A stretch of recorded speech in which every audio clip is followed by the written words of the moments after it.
Fala pessoal, hoje a gente vai mostrar um pouco dos bastidores das análises individuais aqui da Outlier e também um pouco do nosso aplicativo, o Outlier Play. Estou aqui com o João Felipe Medeiros, analista e supervisor da nossa equipe, que é quem cuida da seleção dos vídeos que vão para o aplicativo e também faz o trabalho individual com algum dos nossos clientes. João, vamos para começar. Conta um pouco da sua trajetória, como você chegou ao Outlier e por que escolheu a análise de desempenho. Boa. Eu sou graduado em Educação Física pela FMG, eu sou bacharel em Educação Física. E quando eu ingressei na faculdade, fui com o pensamento de querer trabalhar com futebol, mas eu queria ser técnico, na verdade. Acho que eu e a maioria das pessoas que trabalham, que querem seguir no futebol, entram com essa mentalidade. E aí, no decorrer da faculdade, eu percebi as diferentes áreas que eu poderia trabalhar dentro do futebol, preparação física, treinamento de goleiro, fisiologia.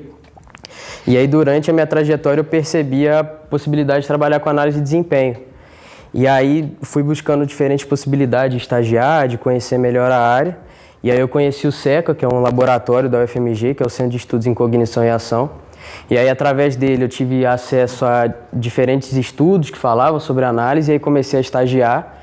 E aí, durante o meu período na faculdade, a Outlier ela abriu um processo seletivo, eu me candidatei, passei 3 meses de treinamento e estou aqui até hoje, 3 anos praticamente já. Legal demais. E aí, conta um pouco como que é o seu dia a dia aqui dentro da Outlier, um pouco da sua rotina de trabalho, quais são as principais tarefas que você acompanha no dia a dia. Beleza. Atualmente, o que toma maior tempo da minha rotina são as análises com os clientes que eu trabalho, assim. Boa parte da minha semana acaba girando em função disso, até por causa do calendário, uma quantidade muito grande de jogos. Então é basicamente, no início da semana eu já esquematizo qual dia eu vou fazer qual análise, quantas análises eu vou fazer por dia. Me adapto também a quando o atleta vai querer reunir. E aí também separo um tempo durante a minha semana para as partes de supervisão, tanto do aplicativo, que acho que a gente vai falar mais para frente, e também em situação de outros projetos que talvez a empresa demande que eu trabalhe nisso, então ela se adapta em relação a muitas análises e também às demandas da empresa.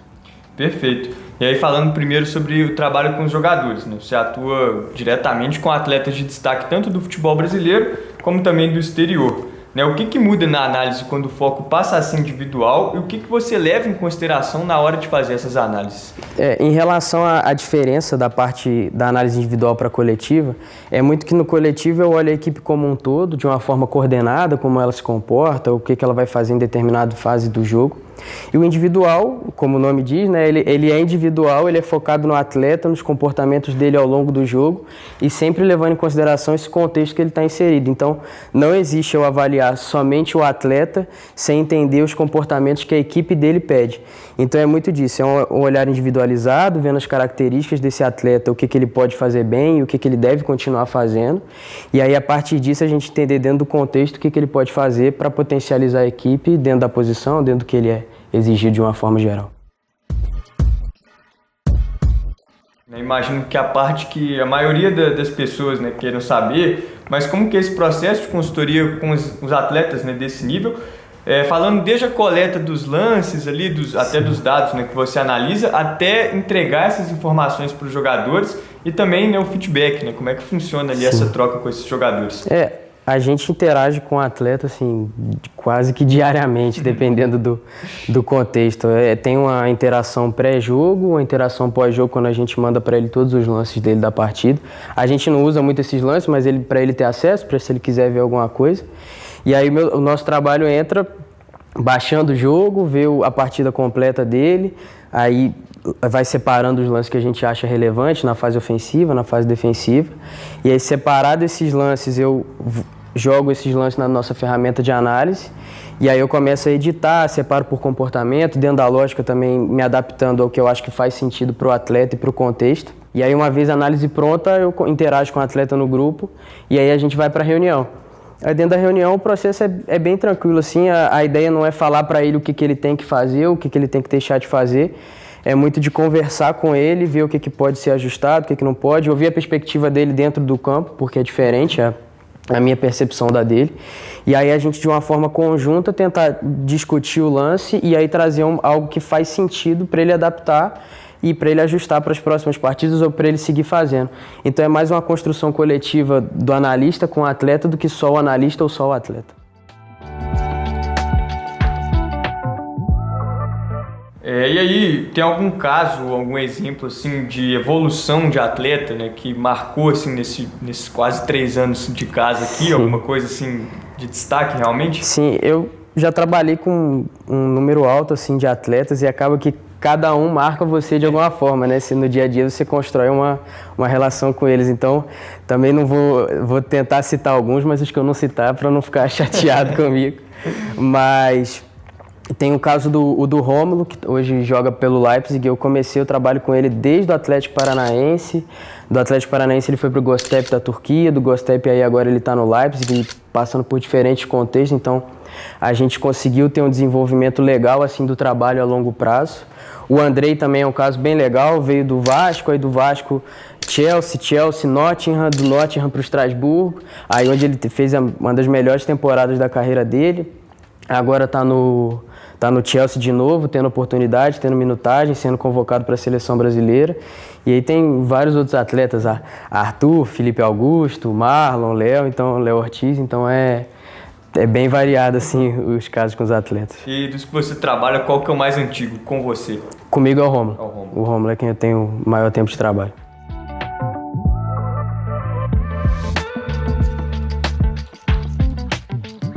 Bom, e passando agora, né, pro Outlier Play, né, pro nosso aplicativo, é você que é o responsável por selecionar e analisar os vídeos que vão para a plataforma.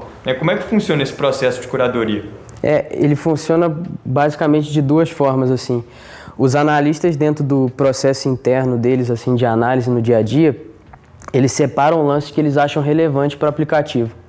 E aí eles colocam numa pasta e que eu, em algum desses meus dias da semana, eu vou ver todos esses lances, ver quais que fazem sentido para ir para o aplicativo ou não. E eu tendo acesso a todo o conteúdo que tem no aplicativo, eu também busco pegar alguns lances específicos que eu acho que vão fazer sentido para trazer comportamentos relevantes, atletas de um nível que talvez a gente não veja, mas que é legal de ter o lance deles também. Então funciona dessa maneira, assim, são lances sempre de um nível muito alto, assim, de um nível muito positivo.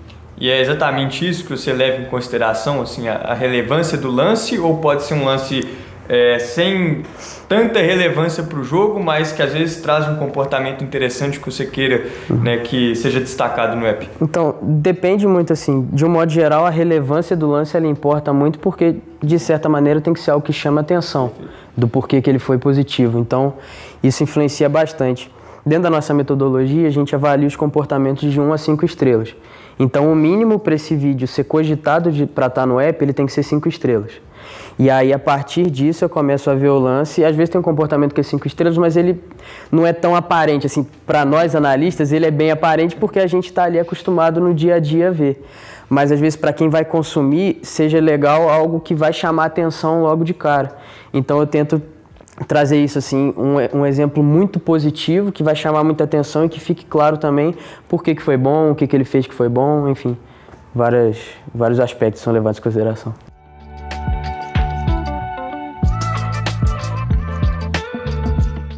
E aí, assim, a gente sabe que o aplicativo ele é constantemente atualizado toda semana, né? Tem vídeos novos, os destaques, né, vão lá pro app. Como é que é fazer esse trabalho para poder garantir que o conteúdo adicionado seja sempre relevante para o usuário? A gente que participa dessa parte de gestão do app, acaba tendo acesso ao que os usuários estão consumindo. E aí a gente vai percebendo, é mais meio campo, é mais lateral, é um comportamento X, um comportamento Y, e a partir daí a gente vai vendo o que precisa abastecer em relação ao interesse, mas também em relação a ter uma equidade de comportamentos. Não adianta eu ter 49 lances de movimento de pescoço e 2 lances de movimento sem bola. Então tentar ter algo mais equiparado para que todos tenham acesso igual a um comportamento que é relevante para o jogo.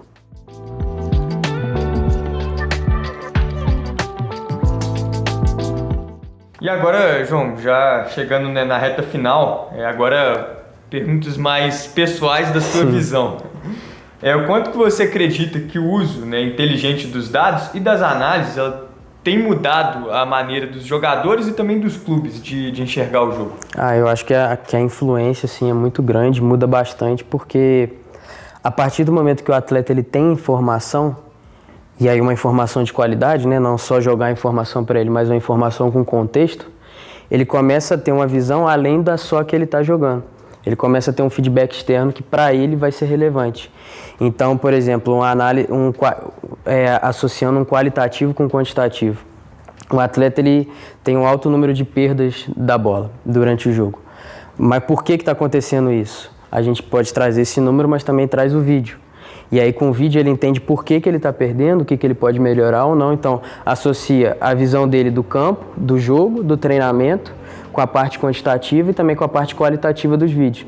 E aí cognitivamente o atleta se desenvolve porque ele consegue pensar melhor o jogo e a partir daí ele consegue desenvolver melhor o jogo dele também. Então essa parte dos dados eu acho que auxilia bastante.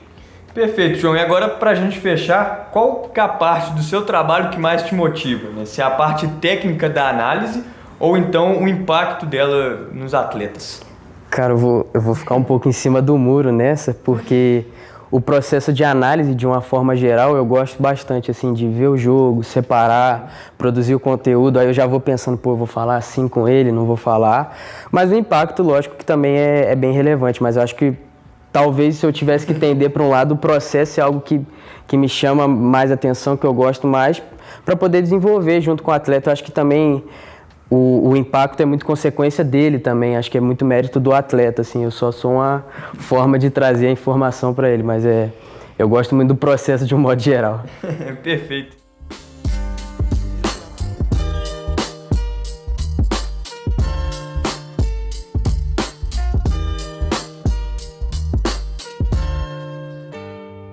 E se você quer assistir mais vídeos como esses, deixe o seu like, se inscreva no nosso canal e ative o sininho para não perder nada por aqui.